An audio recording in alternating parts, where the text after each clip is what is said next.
जीवन आज इस समय की नहीं जाने जी, नहीं जाने कहे बाबा। ये कर सेती गांव के बाहर में चल बेटा रही चले गए भाई हो। माता महामाया या सगुन दास बाबा अपन पुत्र महंगू दास ला लेके खैरा बस्ती के बाहर में चले गए। बड़े बड़े पत्थर के शिलाथर है भैया जी, आया मैया जेने पत्थर के शिलाथर में रात्रि समय आज बैठे लगी इस गाँव। माता महामाया अपन बेटा महंगू दास ला कोरा में या सुंदर पाए है। महामाया कहे ये बेटा बेटा आँखों का तारा हीरा प्राण आधारा सोई जाबे लाला सोई जाबे।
धन है मगर देख तो मोला मांगे में पानी नहीं दी, नहीं मिली के भाई। माता महामाया के कोरा में बैठे पत्थर के शिलाथर में धन है सतनाम ला कहे पिता जब मोला पानी नहीं मिली तो यहाँ रहना मोला बेकार है, चले आओ तो कहे। आज इस समय की वहाँ महंगो दाग मार रहे ये वो चाटा मारे वो छाला का कोदाना लागे भाई। 12 बजे रात में माता के कोरा से उचाटा मार के पत्थर के शिलाथर में वही आज पत्थर में पर भैया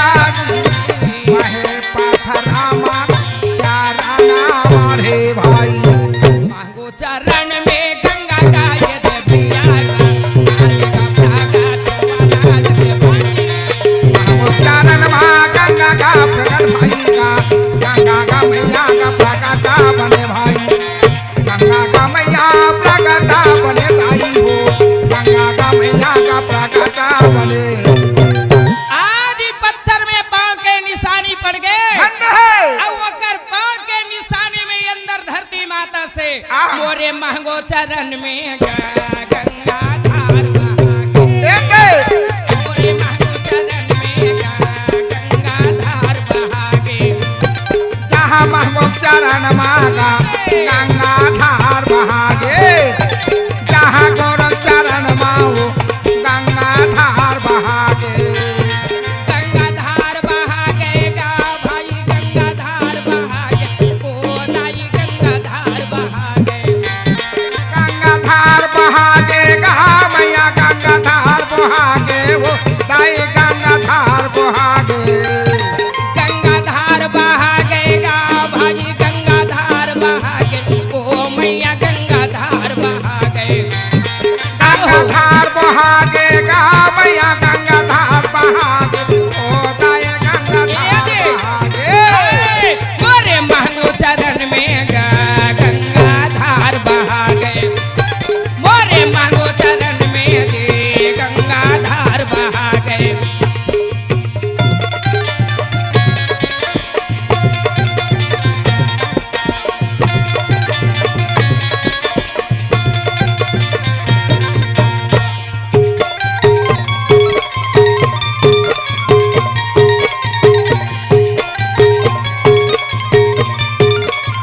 हाय मोरे महंगो चरण में गंगा धार बहा गए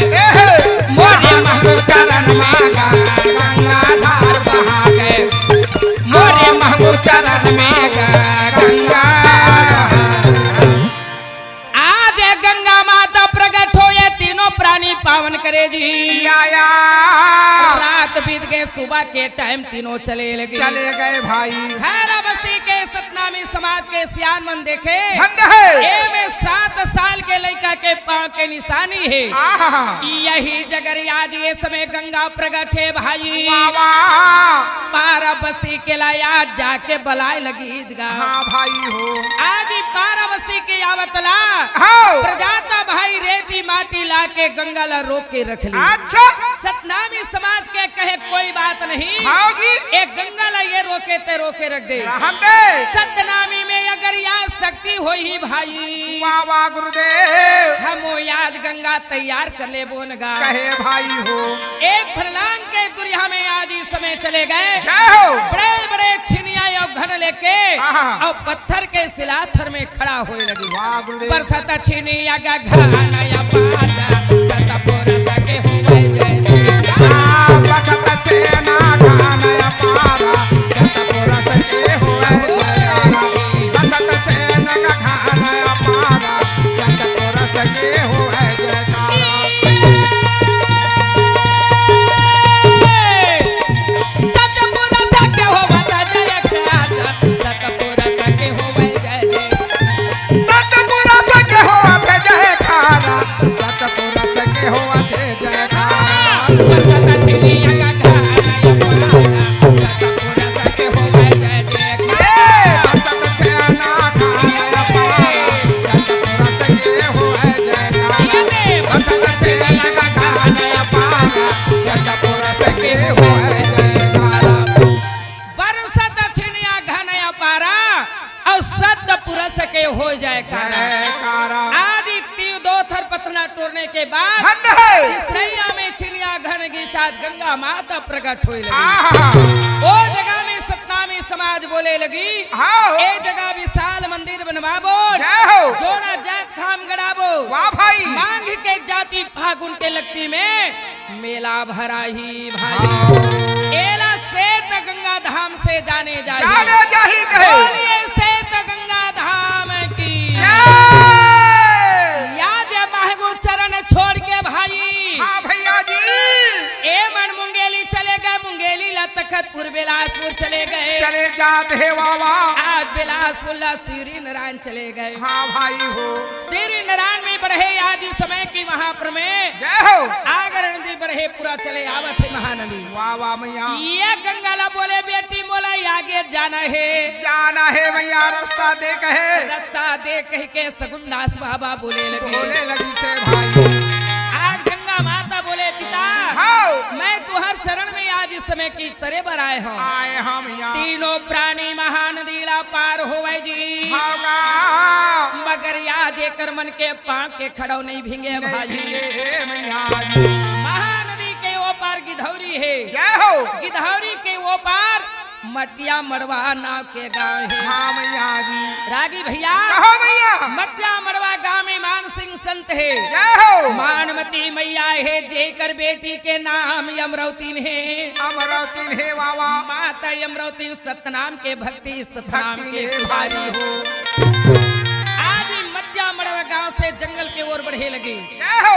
जंगल के ओर बढ़े लगी चगल बगल में जंगल हैगा जंगल है हरे हरे आज बीच में एक छोटे यसन गिरौत बस्ती है भाई बस्ती है भाई जी गिरौत गांव है कहे आज जे जगह में बने सियान मन बैठे हैं हाँ भैया सगुन दास बाबा कहे बेटा ये मला सत्यनाम के ज्ञान बता देते चले आते हो कहेगा आज ही जाके समाज ला बोले लगी क्या बोले सत्यनाम भाई सत्यनाम जय हो सत्यनाम भाई आहा सत्यनाम ला कहे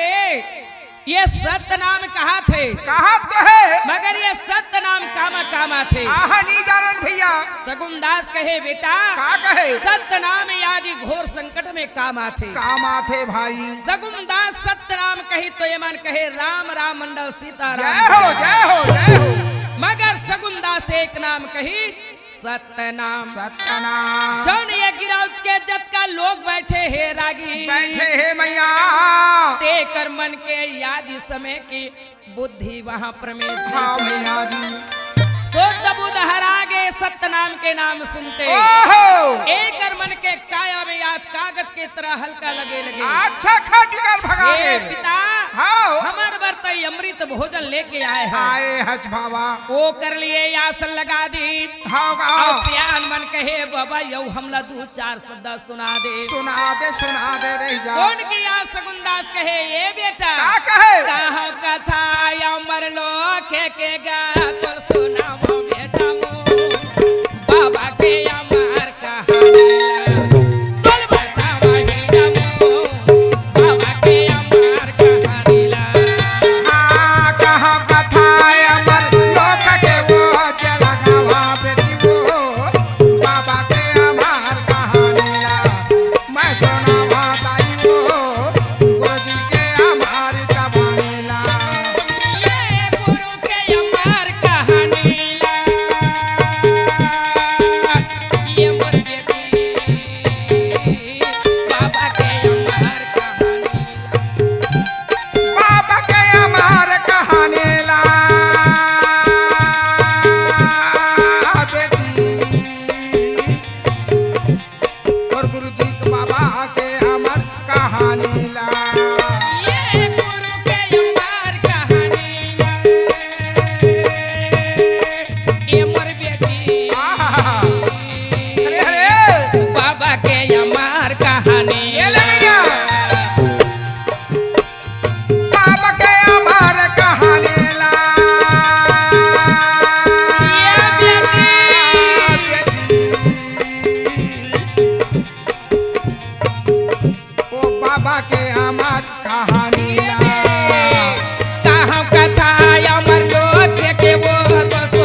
सतनाम ला जानी जी जानी से भाई हो सगुनदास बाबा ला अपन गांव के निवासी बना ले बाबा मैया जी सगुनदास बाबा गिरौत गांव में रह गए हरे हरे ये पक्की मकाम ला तोला दे थन बाबा जी बाबा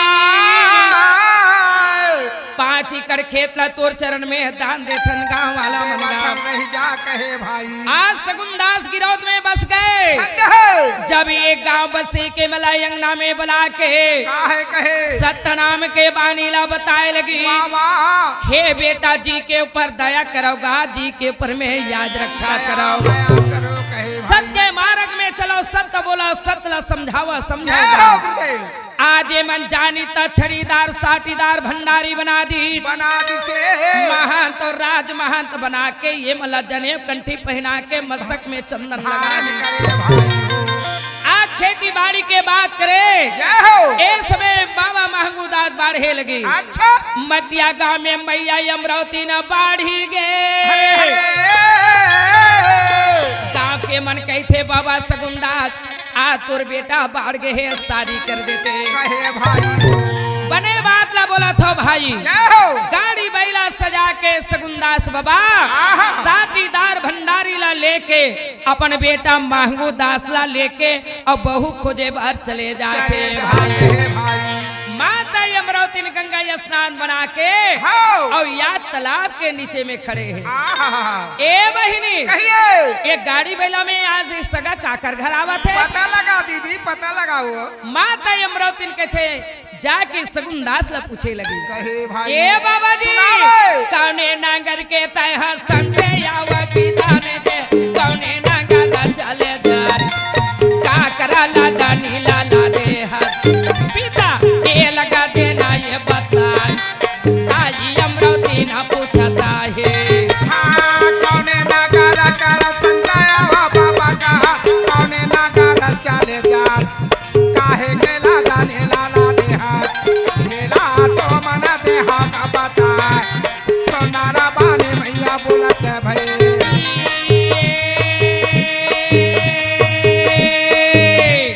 गावे की रौदा कर संताया वो बेटी ने दे आय न यही हमन गाँव नाम के लादा नीला ला दे हम बेटी सुनेगा बचाना हमार ऐसे गा सगुनदास बोलेगा हाँ गावे के रौदा कर संताया हुआ बेटे वो आए हमारा यही गाँव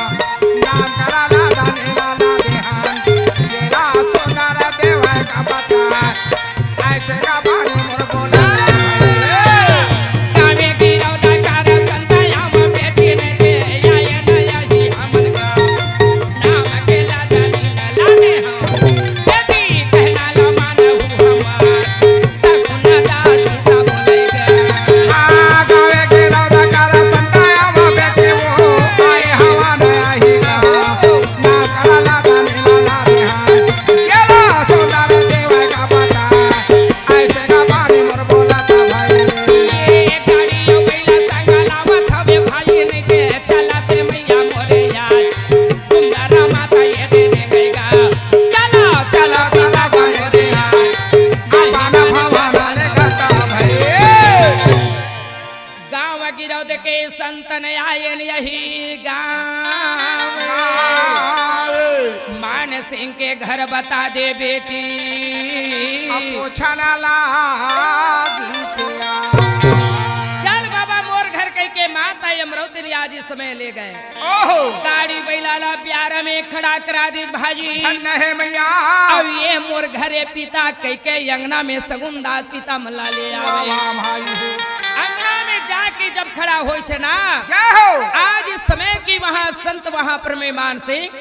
घड़ा में जल निकाल के ये कर मन के चरण धोए लगी हाँ मैया जी काबर कैसे पहली बार ऐसन सगा मोर घर में आए हैं आहा चरण मनावे चरयामृत लिन्हा से सिंहासन पर बैठा आज ये मन सुंदर के साथ आज आसन में बैठे जय हो बोले लगी मानमती कहिए ये सगा मल्ला तहूँ लोटा में पानी पानी दे दे मैया माता आज मानवती सुन के ओहो लोटा में पानी लेके आवते ताई मानवती जय हो मैया लोटा में पानी धर के आए लगी खाड़े खाड़े गा सगोने गासे गा आगे देखा ना लागे भागे लुटिया माँ पाने जाने मोरे आमर लाग भाई सुना राया दे मैया पाने देवन लाग भाई ये भाई चारों सुरु गाजेला बैठे जय हो मैया ए चारों गुरु याद सब बैठे सब महान समझा पीछे में पानी ला मरावेगा सगुन दास देखा के भाई लाया सुंदर जहां देखा लाग भाई लोटा के पाने जहां भरेगा मुना नहीं तो वै भाई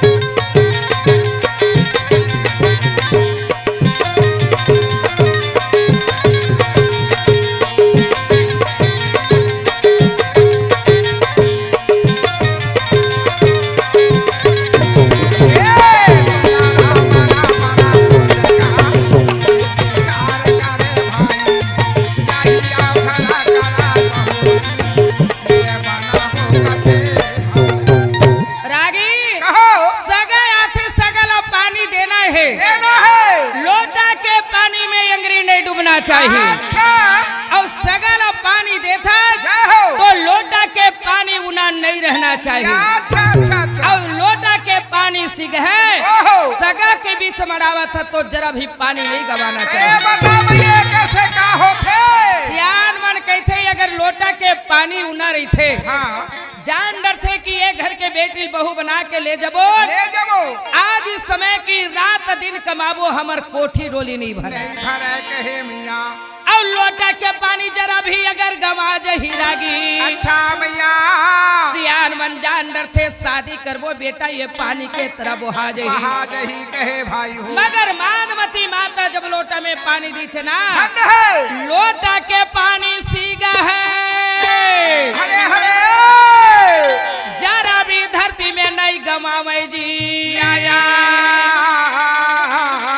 एक तो भाजी या सगुंदा जानडरी जान से भाई ए घर के बेटी ला बहू बना के ले बनावा जा कहे आज ही अभी ने गिरौधा गांव है गाँव है एक जाने के बाद गिरौधा धाम बनी हम बन यही और दुनिया यमर मानो। ज्योति कलश याब से याब जली चल ही कहे माता यमरावती के परीक्षा सगुंदास पाए लगी ओहो मानवती माता सुंदर भोजन तैयार करके हाँ भाई। और सुंदर सबला बैठार के खाना परोसेगा वाह वाह मैया जी आज ही कहे संत जी कहे मोर ये गरीब के घर में कैसे आए बता हैं दगा ये कह के मान सिंह पूछे भाई हाँ भाई हो आज सगुंदास कहे हे संत जी जय हो मैया तोर बेटी अमरावती ला मैं बहू बना के आहा आज मैं गिरौद गांव में ले जाते हूँ कहे साहेब जाते हो कहे अक्काला सुनीता अपनो आज इस समय गांव के ला बुला ली हाँ हाँ मानवती माता लगिन के दिया जला के मरा दी भाजी वाह, वाह, समाज वाह। के बीच में गांव धन्य है मान सिंह कहे बेटी ला तोला दे दे ओहो और सगुनदास कहे बोला बहु स्वीकार कर ले कार कर ले कहे माता मैया। अमरावती ने पिता महंगोदास के लगिन बांध के आपस गिरौद चले आ चले गए आगे भाई रागी भैया हाँ जब आज बेटी बेटा के शादी करबे अच्छा तो लगीन बंधाई तबे सगमला नेता तब देखे। है निमंत्रण देवा थे आज लगीन बांधी तो वो समय बोले लगी क्या बोले सबला झारा झारा नेता है ओहो करछुल तोर का बिगाड़े कलछुर मन है आबे कर ही झारा आही था। अच्छा सही बात रोनी आज इस समय महंगू दादा के शादी होते सबला नेता है देवता है ए कमला नहीं सुना काओ काय दीदी बिमला काय हो गिरौद के शादी के नेता है चन्ना बहिनी संगवारी बिना महुने के बहनी जात होते फिर चल जाबो चल बहिनी चल महंगू के ले शादी चल फिर होते जल्दी गिरौदपुरी चले जा बनबो गिरौदपुरी चले जाबो आगे गिरधपुरी चले जाबो गिरधपुरी चले जाबो गिरधपुरी चले जाबो वो गिरधपुरी चले जाबो गिरधपुरी चले जाबो गिरधपुरी चले जाबो ये महंगो के होवा थवे शादी गिरधपुरी चले जाबो महंगो के होवा थवे शादी गिरधपुरी चले जाबो ahoy महंगो के होवा थवे शादी गिरधपुरी चले जाबो नर नारी मड़वा में यावाना लागे गिरधपुरी चले जाबो गिरधपुरी चले जाबो भाती का भाती मोर देवा बैठा रे गिरधपुरी चले जाबो गिरधपुरी चले जाबो अंगना में ये देवर भीड़ लागे है गिरधपुरी चले जाबो गिरधपुरी चले जाबो ये महंगो के होवा थवे शादी गिरधपुरी चले जाबो महंगो के होवा थवे शादी गिरधपुरी चले जाबो ahoy महंगो के होवा थवे शादी गिरधपुरी चले जाबो आजा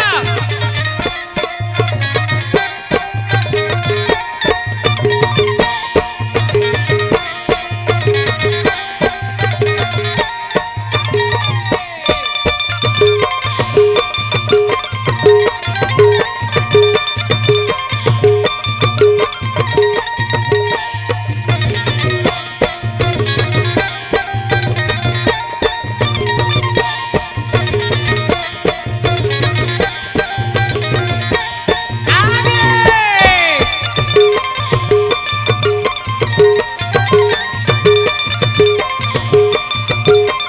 ये महंगो के होवा थवे शादी गिरधपुरी चले जाबो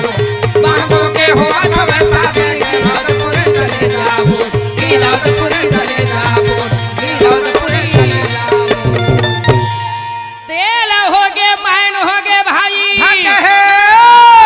महंगो पिता के बरात तैयार होगे जी तैयार हो गए मैया वाह वाह वाह वाह गाड़ी बैला में महंगो के आज बरात तैयार है तैयार है भाई हो रागी कहो पहली गाड़ी बैला में बरात जाए जा जाए आजकल के लइकल कहे बेटा ये 2 किलोमीटर पर ही गाड़ी बैला में जाबोगा ए चुप तो नहीं चले हाँ बरतिया बर बस चाहिए चाहिए दुल्हन बाबू बर मार्शल चाहिए वो भी निमरान और याद घर में पैसा नहीं है खेत भले बेचा है। एक घर के कुरियर बेच दे हाँ बाबा महंगोदास सिर पर पगड़ी बांध के खड़ा हो गए जी खड़ा हो गए भाई हो देख तो माता महामाया आरती सजा के खड़े आया हैं। मैया जी संत समाज अभिन बेटा के शादी करथन हाँ बहु लाबर जाते तब मोर सो के विदा करथन बिल्कुल सत्य है वही प्रकार माता महामाया अपन बेटा महंगू दास के आरती ले लगी ये वह भाई ए दाई कहिए कपिलाना गैया का गोबारा लावेगा गोटधारी आंगना लेपा गजमोती आना का जामो पुरावेगा सोने के काला साजला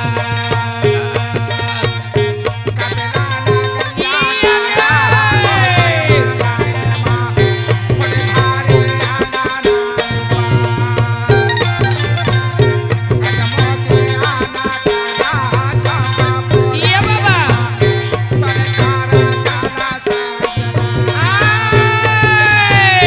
भाम भामाया राती गा बेटा के लेवेगा जय हो वै बेटा गा तुम्हारा पाछे हाथेरी कारा छैहाला देवेगा जुग जुगा जियागा हजार ये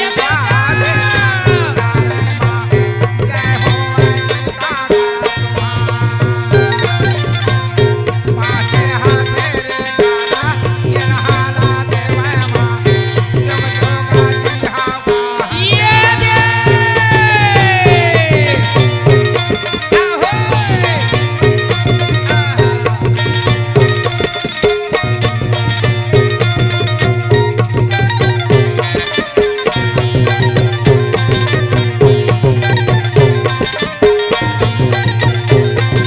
महागा माया मोरे आरती उतारेगा जय हो भाई बेटा का तुम्हारा गाड़ी और बैला में गा विदा देगा बेटा का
जाके बैठे भाई। हाँ भाई हो श्वेत वरण छज्जा रहे, श्वेत वरण मड़वा गड़े है। अरे है सिर पर पगड़ी बांधे, सब बरतिया मलैया जल पावन कराए है। बाबा जी और सब लाया जी समय भोजन पानी दे है जी। हाँ मैया हो माता अमरावती ने आज पिता महंगो दास कहिए सुंदर के साथ में मड़वा के बीच हाँ, हाँ। माता अमरावती सजे धजे तैयार है। तैयार खड़े है मैया रागी ओए आजकल बेटा शादी करबे तब बहु बस सोना चांदी के ओ चढ़ा कर बिना भावर नहीं घुमा मैया मगर माता अमरावती ला सोना चांदी ना चाहिए। आहा अपन बदला कंठी में सजाए है भाई। सजा है मैया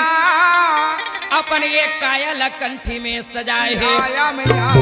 कंचन थारी में लौंग लाची बंगला पान नरिया सुपारी चंदन मलागरी हरे हरे माता अमरावती रखे बाबा महंगू के साथ आज दोनों के गांठ जोड़े भाई। जोरे भाई धरती माता मुस्काए लगी। अच्छे आज वो जगह में इस कहे धन्य है बाबा महंगो दास आहा। ये हंसाला उबार लेवे। दोनों सात भावर घूमने के बाद ठंड है आज ये समय श्वेत सिंहासन में बैठे लगी। बैठे लगी थे भाई श्वेत सिंहासन में बैठे वो जगह में अन्न धन हीरा मोती पन्ना जवाहर आया आज मान सिंह देवे अमरनाथ भैया देवे गाँव देने लगी से माई अन्न धन सोना चांदी हीरा मोती देके जय हो आज मैया अमरावती के चरण दाहिज में भेंट करे है। भेंट करे मैया गाँव बसी के मन आए है आए है जेकर से जैसे बने यहू मन चरण में दाही दे है। काहे देवा थे दाही जब पड़ने के बाद में भाई वाह वाह मैया जी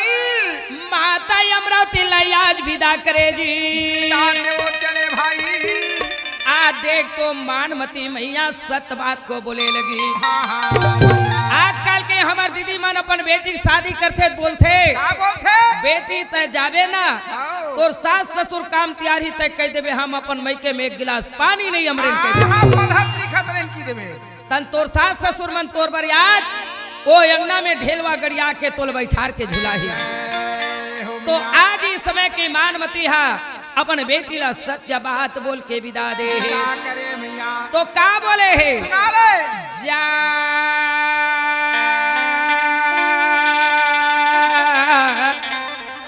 अमरावती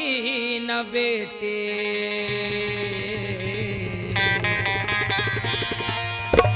सतनाम के दिया ना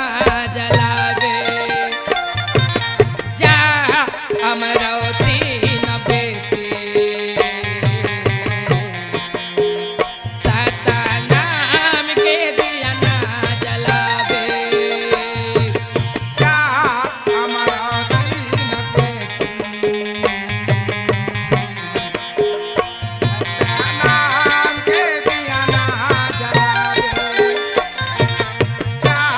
हमारा दीन बेटी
आईगा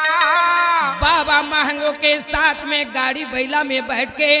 मटिया गांव से गिरौत के मेड़ों में आ गए। आगे भाई जब ये गिरौत के मेड़ों में आए थे ना, आओ आज ये महामाया मैया मांदर झांझले के भाई अच्छा अपन बेटा बहुला प्रघा के अंगना में ले आवेगा। आवे भाई जब अंगना में आए थे ना, ऐसे तो गांव गिरौत के लोग मन सब आए लगे। सब देखे ना चले काबर कैसे अब हिन बेटा के शादी करथन त गांव बस्ती के मन देखेला थे। देखेला थे मियां कतका कन हन्ना बटलो ही आए है, ओहो कतका कन्याजी जोरन में आए है। कतका सुंदर बहू है हाँ वही प्रकार जब गिरौत के लोग मनाए थे ना, आई से मैया अंगना में खड़े हैं। या आज ही जब खड़े तो बोले सत्यनाम दीदी सत्यनाम, सत्यनाम बहिनी सत्यनाम। ए दाई बीच अंगना में खड़े है मैया सत्यनाम जपेगा। बीच अंगना में खड़े है दाई सत्यनाम बोलेगा।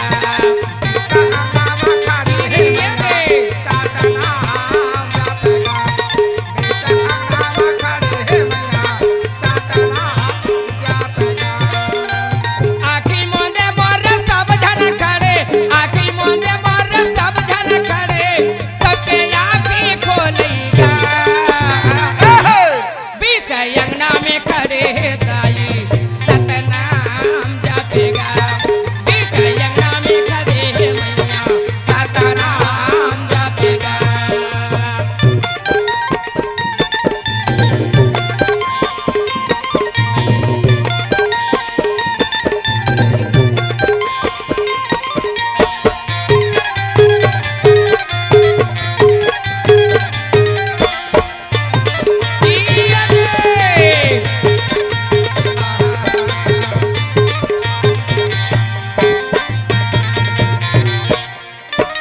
जंगल में बैठे है शेर भलुआ मान बन के मन के राजा।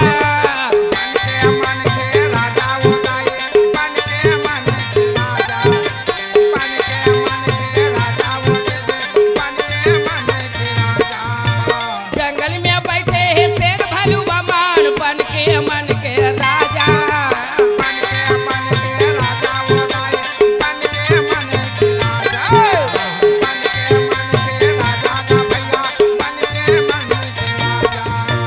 गोरो बाबा लामो सब कोई कहे अंतस में आके समाजा, अंतस में आके समाजा बाबा।